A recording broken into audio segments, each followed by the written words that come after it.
we challenge ourselves and the more we challenge the things that we speak about, the more clear we can get. That's what it's important to talk to people. It's important to have this shir. That's the beauty of the shir, right? I could just stand up here for half hour, 45 minutes and just say my thing. Why do I always stop and say question and comments? Not just because I'm trying to be nice. It's because I really, really want question and comments, because the question and comments, they clarify the things that we're talking about. And I know after yesterday's shir, I heard a lot of question and comments afterwards.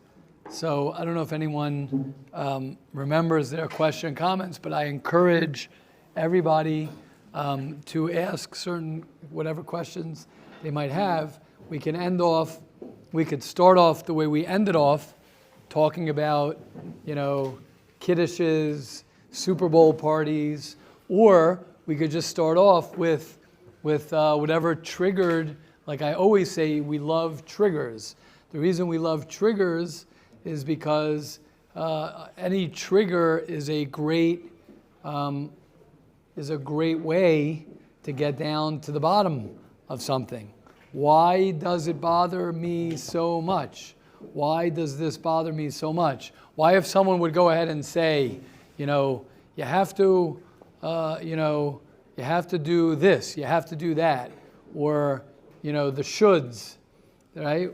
You should do this, you should do that, right? The more things trigger us, the more clarity we could understand of what's going on. So, with that hakdama, now obviously I'd like to get a little bit to the Chavetz Chaim and Mesilas Yesharim, which I hope we'll get to today. Yeah, if you could just bring for a second, yeah. But does anyone want to start with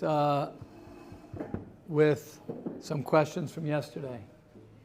Anyone have any memory of yesterday, or am I just like in my own world and I should just go, just start fresh?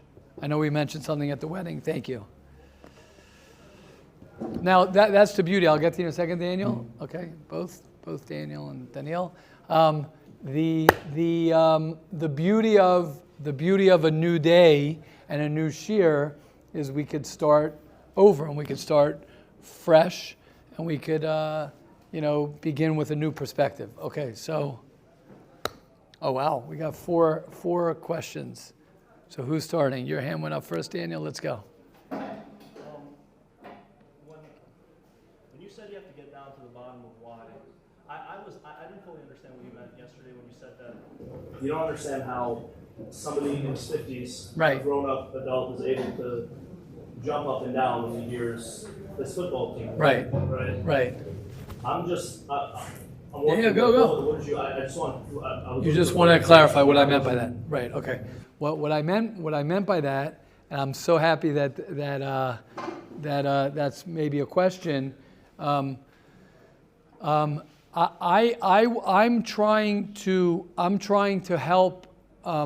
It's not that I don't know why a 50-year-old or a 60-year-old or a 40, 50, 60-year-old would jump up and down. It's not that I can't explain to you why he would do that. And I'm not saying that a person like that, chas v'shalom, is a bad person, right? I'm not saying that that's a bad thing. I'm not saying that somebody who drinks and has to drink at Kiddush a lot of scotch or whiskey or whatever consistently. I'm not saying anyone's bad. I'm not judging anyone. So I just want to be clear on that. What I'm saying is, I would hope that that we can become mature enough, and we could become adult enough that that's something that's not exciting in my life. Whether this person, this team. Now, when you're 18 years old, when you're 20 years old, when you're 25 years old, now we could talk about what's age appropriate or not. As Rafi said the line yesterday, it's not age appropriate, it's stage appropriate. We could talk about that. There is, you do you would want to get to a level in your life where you are as mature as you can be and as independent as you can be and as a high level adult as can be. I don't view a 50-year-old jumping around for a Super Bowl party, cheering on a team. Me personally, I don't view that as something that I would hope to be like and something that I think is mature. Do I think it's a bad thing? Not at all. I know people who are close to me who might do that. But I don't believe that that's something, someone going to a kiddush and drinking and, getting a little high, drinking or whatever they're doing. I'm not judging anyone. I don't think that that's a level that I think is a high level or something that somebody would want to become. Does that make more sense? Is that better? That's all. And what happens is when society, when you watch your father or your mother, or you watch your uncle or your great uncle, or you see society will throw out a kiddush. When you're a little kid and you walk into a kiddush with grown men consistently putting down bottles and bottles of whiskey, drinking, rolling their eyes about marriage, making jokes, and you say, this is what it is, I say, no, this is not what it is. There's something wrong over here. It's very important for people to be able to say, this is wrong, and this is, I don't know if that's the right word, this is wrong, this is right. To be able to identify what is mature, what is adult-like, what is something that's something I want to what? Ideal, meaningful. Great. So that's a discussion we could have. That's something we could talk about. Doesn't it just trace back to pleasure? This is what gives this individual that goes to shul once a week on Shabbos and decides to drink. Drink once a week. Great. That's what his pleasure is. Someone else's pleasure. And someone's pleasure might be watching pornography. So what's wrong with that? Something that's very pleasurable, something that someone enjoys. Someone likes, well, what's the problem? Someone likes, flirting with another woman. That's very pleasurable. I'm not even getting into Torah. I'm saying, what's wrong with that? That's what society is destroying, is we're being destroyed by that. We're being destroyed by what's the big deal. It is a big deal. What's the big deal if I yell at my wife once in a while? What's the big deal if I get into a fight with my wife? There's common sense also. Correct. There's common sense. Where do you draw the line? Exactly. Where do you draw the line? Correct. That's the $1 million question. Now, I just want to say the answer to that question is, and again, we're skipping a little bit. I want to get to other people's questions, but this is where I draw my line. This is where I draw my line. Not by Netflix and not by what people do, but by people who live a life and can teach me what's right and what's wrong. That I can do. If I learn from the Torah, and I learn from people who act in congruence with the Torah, and who live darachei noam, that the ways of the Torah are sweet, and they are beautiful, and they are peaceful, and you learn to smell the beauty of that, then otherwise, why is a boy and a girl? That's going to happen in your generation, guys. It's happening right now. Mark my notes. Take notes right now.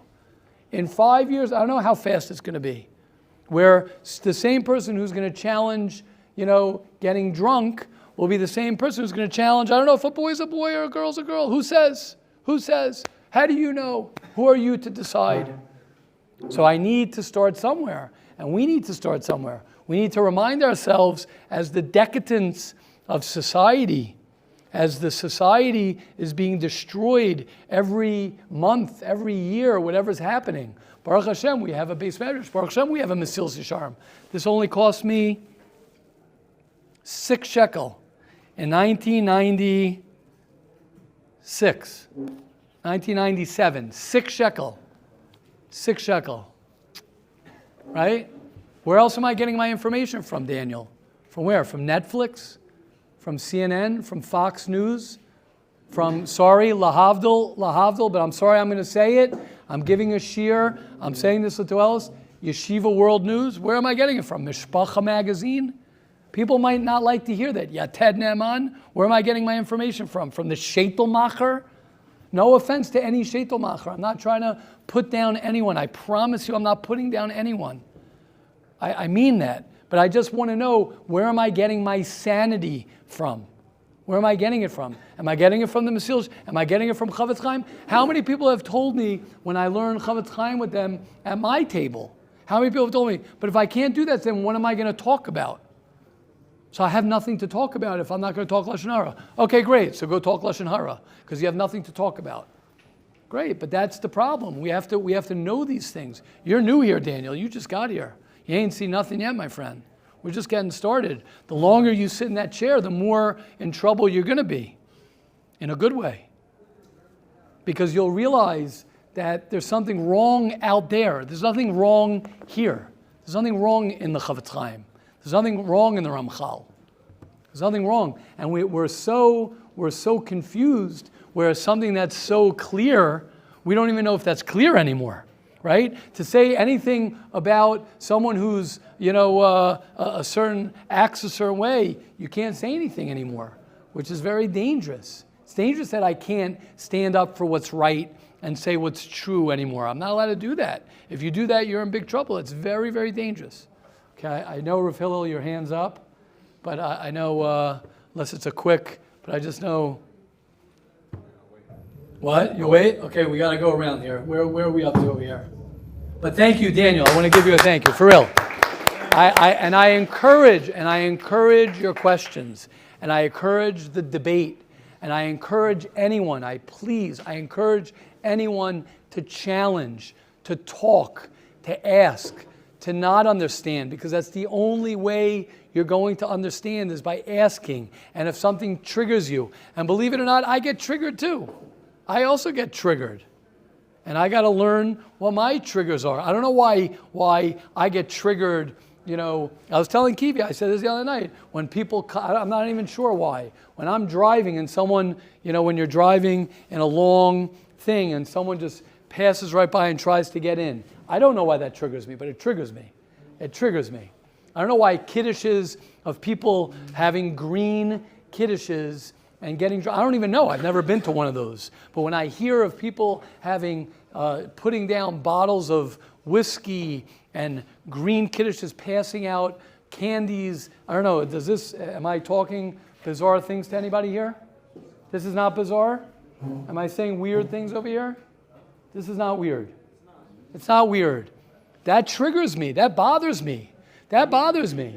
It bothers me. I don't know if it triggers me, it just gets me. I'm like, it bothers me that that's okay. That it's okay to buy 7 bottles of whiskey and to down them, and to have green kiddushes, and that's a stand, what? So he doesn't know. I don't want to be a bad influence on him. Can someone tell him what a green kiddush is? Reb Zev, you're a tzaddik, Reb Zev. What are you? What? No, it's the vegetable. So we're naive. What's a green kiddush? Right. They pass out candy. They have part of the edibles. Edibles. Glad kosher edibles. There's something wrong with that. There is something wrong with that. Which rabbi certified? Exactly. But then you can't say that because then you're being judgmental. Yeah, I'm not being judgmental. I don't want to be a Baruch Hashem, I'm not going to be that person.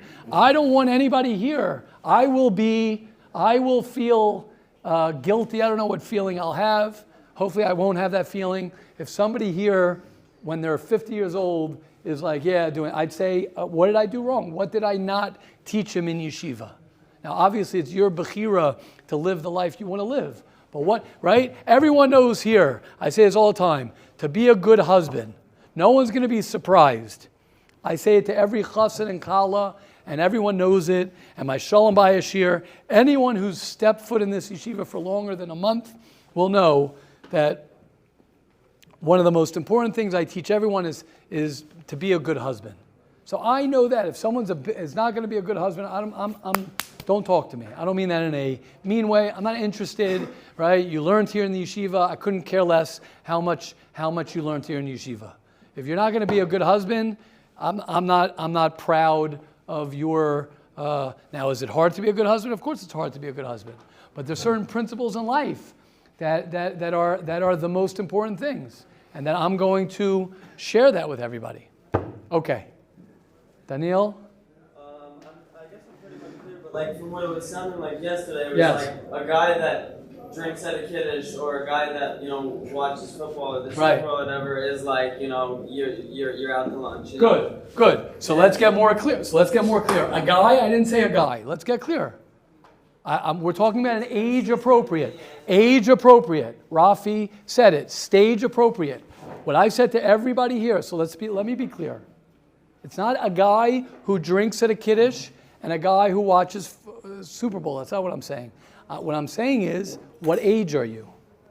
What age are you in life? Right now, anyone who wants to drink at kiddush, gesundheit hate.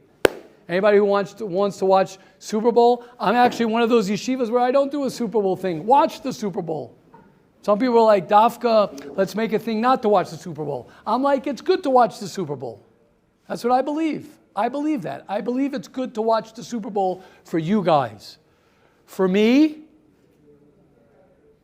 now if I'm going to bond with my son to watch the Super Bowl, for sure, I'll watch the Super Bowl. And I might even enjoy the Super Bowl. I might even get nervous watching some plays that are happening because I am a regular American who loved football and this and that. But if I would initiate that with my buddies and this and that, I wouldn't be proud of that. That's what I'm talking about. What age are you? Going to Kiddush. If I can't wait to get to Kiddush, that I'm davening Musaf at my age, I'm not talking about you guys, at my age, someone who's 40, someone who's 50, someone who's 60, I'm in the middle of Musaf, and I'm dreaming about the shot of Johnny Walker. Sorry. Johnny Walker. And I'm dreaming about, then Stam, you're right? What level are you, Johnny Walker? If I'm dreaming for the Glenlivet. Blue Label. Okay, yeah, no one has one. What's another? What's Glenlivet? What's a good one? What? Fittich, 21. 1942. Yeah, whatever we're going to say. So if I'm during Musaf, I'm having trouble concentrating Musaf. Now, when you're 21 years old and you're having trouble concentrating Musaf because of the Kiddush, of that, I'd say not bad. Not bad. You're actually davening Musaf. You're actually thinking about it, having a few shots. No problem. You're going to get drunk. That's a different conversation. You're thinking about getting drunk. That's a different conversation. Then I would say that is a problem. But if I'm 50 years old, if I'm 40 years old, and that's what I'm thinking about, I'm going to challenge that. Make sense? Clear, yeah. Is that more clear? Yisrael, is that more clear? It's pretty much your entire being. Oh, sorry. If it's your being, it's like you're working all week and you need to get to the kiddush. Exactly. Every week. What do you mean I need to? If I do it every week. If once in a while my friend makes a bar mitzvah and the buddies are all around and we sit together, we make a few l'chaims, we get a little bit this and it's geschmack. No, great, Seder, it's okay. That's not what we're talking about. And by the way, that's not the problem. Right? Who said it yesterday? Who was saying yesterday? I forgot. I think Simcha. Someone was saying. He says, "Oh, what do you mean? If everyone gets together once a year for the Super Bowl, and that's the only time they're off, and they see each other, they're watching the Super Bowl, we're not talking about that case. Nobody does that. That's not the case we're talking about. But the point is, it's not about the Super Bowl. It's not about Kiddush. It's about learning and understanding what is a mature adult. How do I become a mature adult? How do I learn how to grow and to become someone who is bigger than I am right now? And you're not going to do that if you're talking Lashon Hara. I promise everybody here. You will not become someone who can have a wonderful family and children and all of those things. It's not possible if you sit at your Shabbos table, if you sit at your supper table talking Lashon Hara. It doesn't work like that. Both from a ruchniya sense and a just practical sense. Okay, that's number 2. We're good? Okay, who is number 3? Who else had their hands up? Rafi. Yesterday or sometime recently, Rabbi said that when he was little, Yes. you had a bad day and Right. you didn't go home and just go on your phone. You had to sit with them. We didn't have phones. So for me, probably like a lot of other people, once like a certain event, Shabbos is very, very difficult, right? Of course. Makes sense. You're sitting alone with your dogs. Correct. But for me, I'm a very overthinking person. Yes. And what happened was, many Shabbosim, I would sit and I wouldn't be able to fall asleep for hours. I was thinking, and I ended up doing a lot of overthinking, a lot of damage. Nice. Maybe if I would have had my phone, maybe if I would have had an escape, I'm not saying the problem would have gone away, but I wouldn't have overthought everything. Nice. Wow. Okay, amazing. Wow. I love the honesty. Love what? Love it as well. Right? Everyone does. Everyone does, right? Love it. Love it. I respect it. I love it. And I'll tell you one thing, Rafi. It's hard to go back and to say if I would have done that. It really is hard, and it's a right. You were saying if I would have been on my phone, if I would have this, maybe things would have been different. It's very hard for anyone to respond to that because it's hard to know, and it's a Just things now, but I right. still am an overthinker. So Right. Still now when, Right. So let me just talk. Let's just talk about entertainment system usage. Let's just talk about that. This is a distraction. So now any distraction has benefits and has weaknesses. Distractions are good. Sometimes it's good to be distracted when things are too hard. I think that's a little bit what you're asking. Sometimes it's good to have a little bit of a distraction. I need a break. Okay, that's something that we've spoken about before, an outlet versus an escape. You could have the same people watching a movie. For one person, it's an outlet, and for another person, it's an escape. So for someone who the first thing you want to do, Rafi, and this is really for everyone, is you want to try and know what your escapes are. What are my outlets? First, you want to identify, because you're saying your phone. Why your phone, Rafi? Maybe have a conversation. Again, I'm not challenging you. I'm saying, well, if you're an overthinker, or you are a thinker, I don't know if you're an overthinker, but you're a thinker, sometimes it's good to talk to somebody. Because what you're doing is you're saying we didn't have a phone, right? But one of the things that I didn't do is I also kept a lot of things inside. I had a lot of anxiety. I had a lot of anxiety when I was a child. I was king anxiety. That's why is Aaron still here, right? Aaron Razak, right? He read the book, right? That was the book, Finding Serenity in an Age of Anxiety. I read when I was maybe 9, I don't know how old I was. I was very young. No one talked about anxiety. No one knew what anxiety is. I had no idea what anxiety. Now everyone talks about anxiety. Now it's like overkill anxiety. But what does it do? When you hold things inside, then that is what causes a lot of overthinking, different things. So the answer isn't, my phone, my entertainment system. And again, entertainment systems are good for certain things. I'm not someone who says, I myself have an entertainment system. I don't have such entertainment on it. But the point is, you got to know, something's bothering me. What do I go to? Right? We've said this many times. I walk into a room. I go to a wedding. And I've had this many times. I go to a wedding when I was younger. I go to a wedding. I want to feel more comfortable. What do we do? What do you do when you go into a crowd with people and you want to feel more comfortable? Go to the bar. What do you do when you're going, what? I experienced that yesterday. I see a lot of people experiencing that. What do you do when you're going on an airplane and you're flying and you get nervous and you have anxiety, which is appropriate? You're supposed to be nervous and think maybe we're going to crash, maybe we're going to get a hijack. I don't know what you guys think. I know what I think. You get nervous. So what are you going to do? What? Go to the bathroom. What? To drink?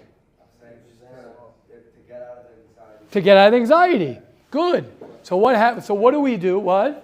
Watch movies. Watch movies. Now what? hit a pen, go to sleep, take a Xanax. That what?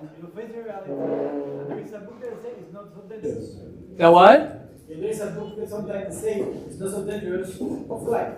Safe for the driving. That what? Safe for the driving. Yeah, you're good. Right. Whatever. Correct. The point is correct. The point is, Rafi and everyone, the point is that when there are many ways to cope.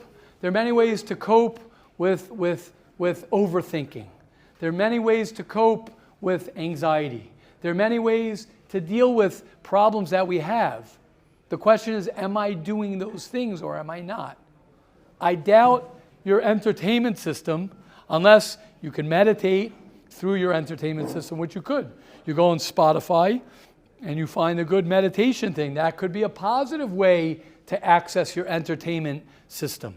But if I'm going to distract myself, sometimes that could be okay also. But you could have, again, I don't like going into what you could have done, if you had someone in your life, and I know I went through this as a kid as well. If I had someone who I could have said, you know what, I'll just share something that I went through that I didn't even know what it was till I learned about it. I had separation anxiety. I don't know if you guys, which is basically an anxiety, but what it was, I remember it so clearly, and it's good for me to talk about it, and I'm going to share it. I remember as a kid, I was worried. I remember going to the doctor, going to the dentist. I was worried I'd be at the dentist, and my mother would leave me. My family would leave me. They'd run away from the home. They'd sell the home. No one would be there. And I literally would pretend that I wasn't. I remember this as a kid. I would pretend that I had a stomach ache. My mother would say, like, okay, Yoni, I'm dropping you off. I might have been, 10 years old, 11 years old. I knew the dentist. It was around the corner.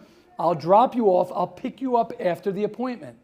And I remember having this intense fear that she's running away with the family.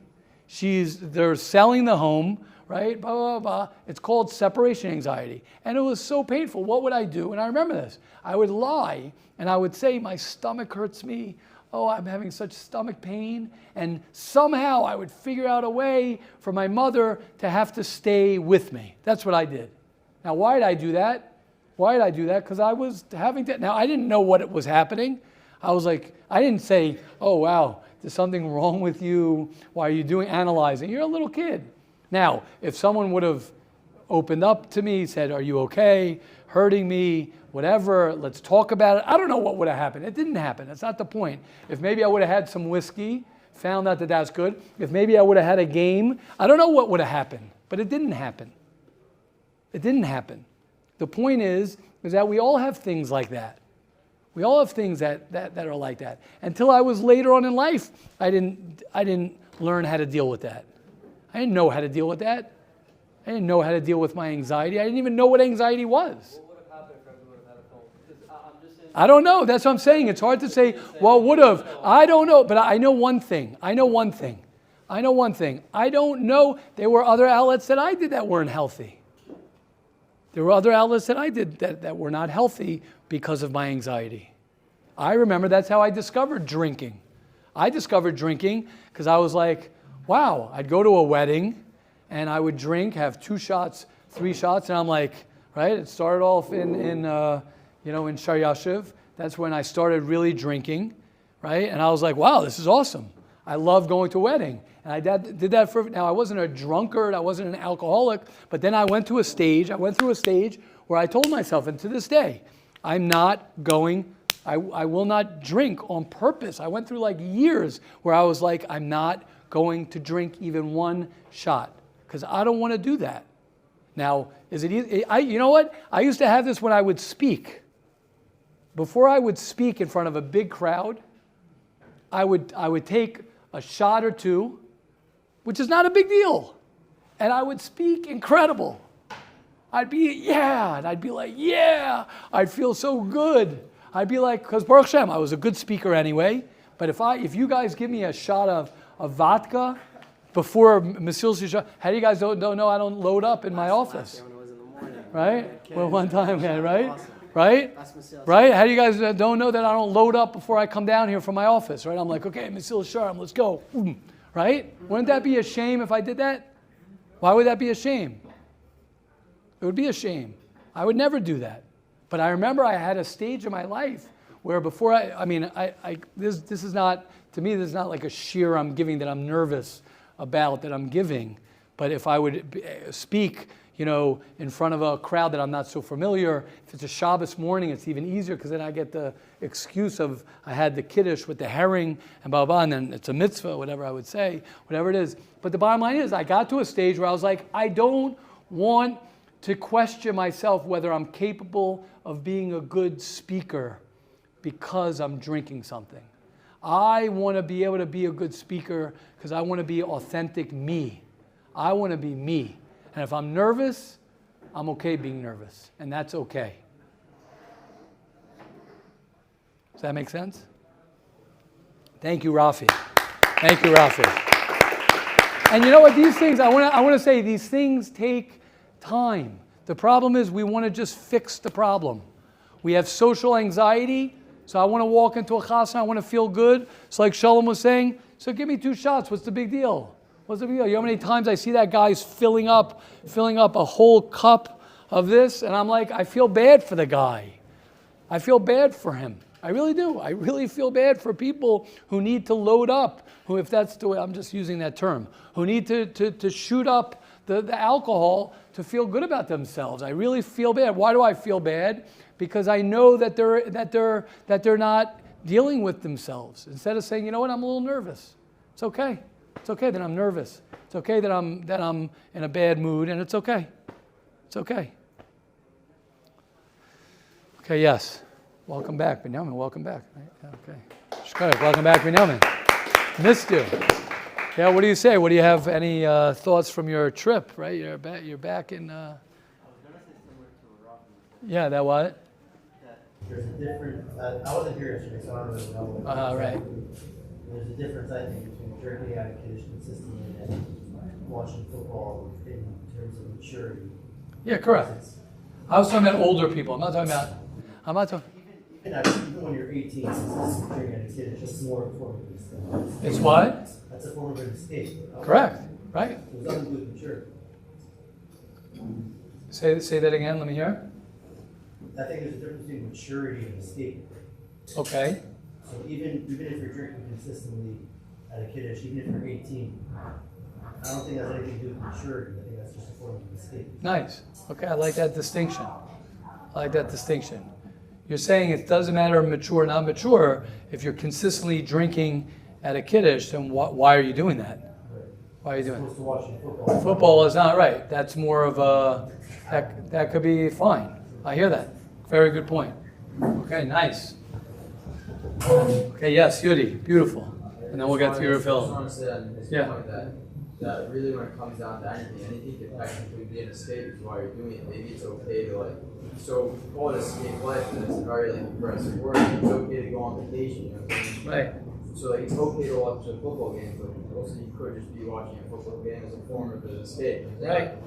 It's okay maybe to watch one YouTube video when I'm staying up till 3 in the morning. Right. Not putting down my phone, it's a problem. So I know that's always not an escape. That what? That's always not an escape to be watching football. That's why I'm doing it. Correct. Meaning it's not always. Not an escape, maybe it's just as bad as my drinking. You know what I'm saying? Correct. Meaning you're saying it's not what you're doing, it's why you're doing it and how long it takes you to not do it or whatever it might be. Yeah. Alcohol's might kill me, but it's the same thing. Right. Nice. Yes. Well said. Beautiful. Okay. That Rav Hillel? I answered it yesterday. Like the message I got from Shiva was, even a person that wants to watch football or whatever for once a year or whatever, right? If it's not my team, so it's not my team. That was the message that I got yesterday. I'm hearing that if it's not what that it's not fitting, if it's not age appropriate or whatever, so then it's not about once a year or not once a year or once every 2 years because it's just not appropriate. So like today I'm hearing a little bit different. Really, my question is it really ever appropriate for a person to do something once in a while that's not age appropriate And he does it anyways, not as an escape, but rather just not like, I'm not asking this question from a personal place where I have a title to do something. You're asking more theoretical. Usually, it's more theoretical, right. but like, I'll give you an example. I've seen people that I look up to Right. that they would never smoke cigarettes on a regular basis. Right. Like once in a great while, they'll have a cigarette. Right. Just done like I don't know if it's an escape or it's Right. done they want to enjoy themselves. But like, Right. if you would ask them, is it like would you smoke on a regular basis? I'd say Right. chas v'shalom, Right. right? So like I'm asking it theoretically because I know when I need to do something that like I need to take a break, whatever. So I know what I'm like doing and I think it's age appropriate or whatever. But is there an Indian once in a while to like do something that's not age appropriate just to like? So that's great. I love that question. That's a great. I just want to add that. Yeah. That like there's a famous story I think Rabbi Yoni always says about Scheinberg Right. about football, whatever it was that he heard about. that like there was like when he was already much older. Like once he walked into the basement, she was all happy. You think I don't know that the Yankees won or whatever? And They changed the story. And then another time he made like a big mazel tov or whatever That's beat not his American Yetzer. in my day. That wasn't the story. They changed the story. I heard this one too. I'm just telling you, they changed the story. That wasn't. I'm not saying what happened because he's not alive and we'll never know what happened because you'll hear 30 different, interpretations. But that's not the story they said in my day. The story they said is that he heard that the Yankees won, and he said he felt a little okay about it. That was the story they said in my day. He felt a little like he had a little. And then the continuation. No, then they make up. And that I never heard. Never heard that. They make up that. I don't know if that's true or not. I'm just saying, stories like that change. But the point is, good. Right? See, I get triggered from that. The story. The point is, the bottom line is. Let's just address what Phil's saying. The bottom line is, this is great. I got it. I think I got it. Like I'm being open. I don't have the need to go do something that's not age appropriate. I want to know is there an Indian to do that? Great. So this gets into the next stage that we'll get into, and that is. Oh, sure, you had something. I just want to say this is very, very important. Everything we do, all the time, is an outgrowth of who we are. 24/7. The way you sleep, the way you eat, the way you talk, the way you walk, the way you play basketball, the way you drive a car. Everything we do are little fingerprints of who we are. What do you mean by that? How we describe? Again, everything we do is a outgrowth of who we are. You can't be like this way, and then be like that way. If you watch somebody play basketball, you can learn a lot about who he is. When you watch someone in the Beis Medrash, you can learn a lot who he is. When you watch the way someone drives, you can learn exactly many things, infinite variables of how we act, what we do. So if a person does something, let's say once in a while, but it's a childish thing, right? There's no question about it, whether I'm allowed to, whether I should, whether I could, that's not even the point. The point is it'll manifest itself in other areas. It'll manifest itself and it'll come out in other areas. The reason people do things, once in a while, whatever it is, it's because there's something that it could be that it's not. Now, is it a big deal that they're doing it? Correct. It might be a 3% of what they have, but it's still there. It's still there. That's Nikias, what Rav Hill is talking about. Okay, yes. Yeah? Okay.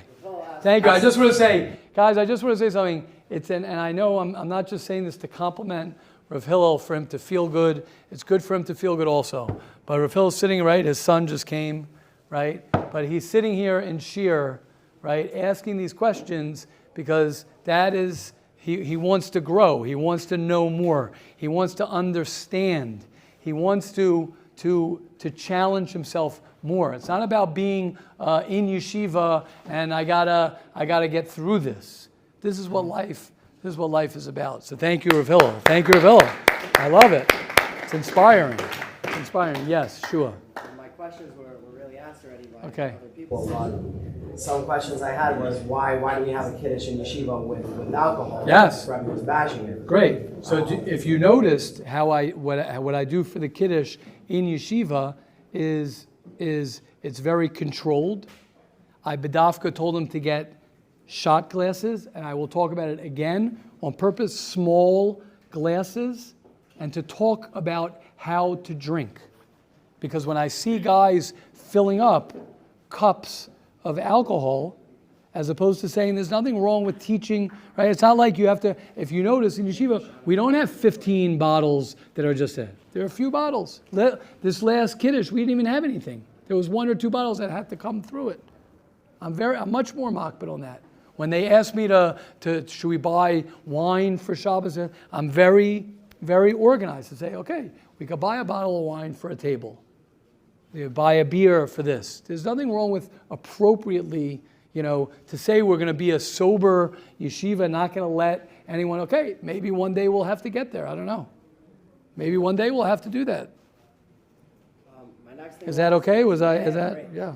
There's a term like the inner child. We Yes. all have an inner child Yes. in us, and we all like kind of want to be children and Yes. and do these childish acts. Yes. So what's wrong with doing it every once in a while to help calm this inner child Right. down? So that's what Rafil, Yeah, right. I think Rabbi 3 days ago, when he defined the term maturity, Right. it was differentiation, meaning Right. a child doesn't know the difference between their mother and their father, but Right. an adult does. Right. So I was kind of thinking like a mature thing to do is like when you need this inner child to come out, because we all need it to come out, is to differentiate from who you are at the moment. Nice. Right now. Nice. I mean, yes, I am an adult. Nice. But I'm differentiating that now I kind of need to do this childish act or Nice. something not my age. Nice. That's like Beautiful. a mature way to look at it. Beautiful.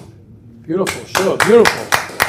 I'll tell you, I think we had that with Shmuley. When Shmuley asked a question, he was saying something, and we said if you could distinguish, if you could differentiate between what is that craving, what is me being a baby child, when someone gets angry and someone starts getting, that's where the triggers are very important. When you find yourself getting like flared up, you find yourself getting all a certain impulsive, you find your heart rate, rising, getting faster, you find yourself out of control. Those are signs that, okay, I'm not in control of myself right now. There's me, and now I'm acting like a baby. Now I'm acting like this. Now, again, we could talk, maybe we'll further over the year, we could talk about, how a person heals that inner child. There's a lot of codependency. Codependent people, right? Codependency is very, very, I don't want to say popular, but codependency is very prevalent amongst people nowadays. And having that problem with boundaries, boundary issues, right? As being a child has no boundaries, doesn't know boundaries, and an adult has to help a child with boundaries.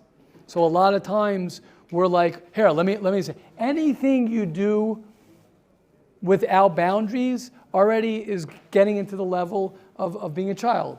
Let me explain, right? For example, I don't want to get into this that deep, especially tonight, and this might trigger some people, right? When you just eat whatever you want to eat, that's a boundary. That's an immaturity. When you don't have control over how many pieces of chicken, now we all have that.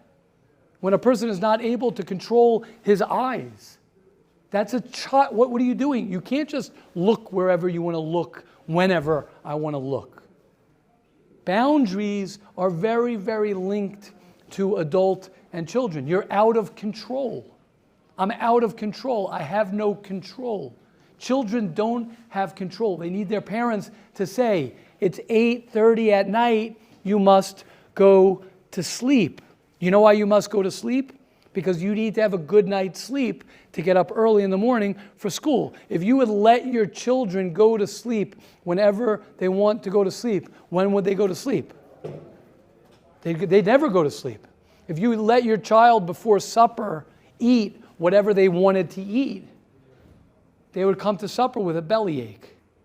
So being a good parent and being an adult is by being able to set boundaries, not with anger, not with a vengeance, but appropriate boundaries. Does that help, Shua? Yeah. And a lot of people who struggle with boundaries. The way to calm your inner child is to set boundaries. Correct. Now, again, we're already getting to like territory that's much more complex and deep, which we can go into. But the problem that a lot of people have is what you're saying, is that inner child, they're 18 years old, they're 20 years old, they're 21 years old, and guess what? That little child is running around like a wild man.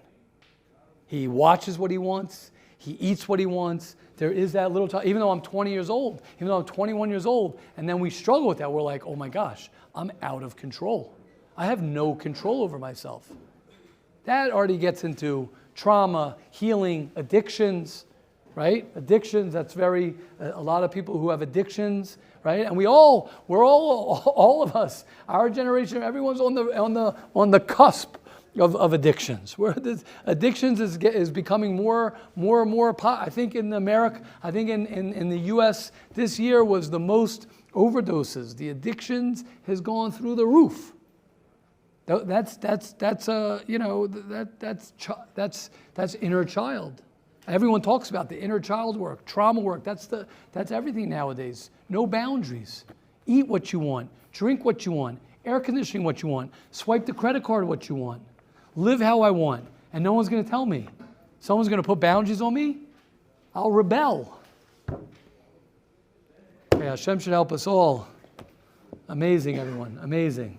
Hashem should help us all to live today as best as we can, to realize that it's a journey that takes time, patience, and things take time. Just learning about it, talking about it.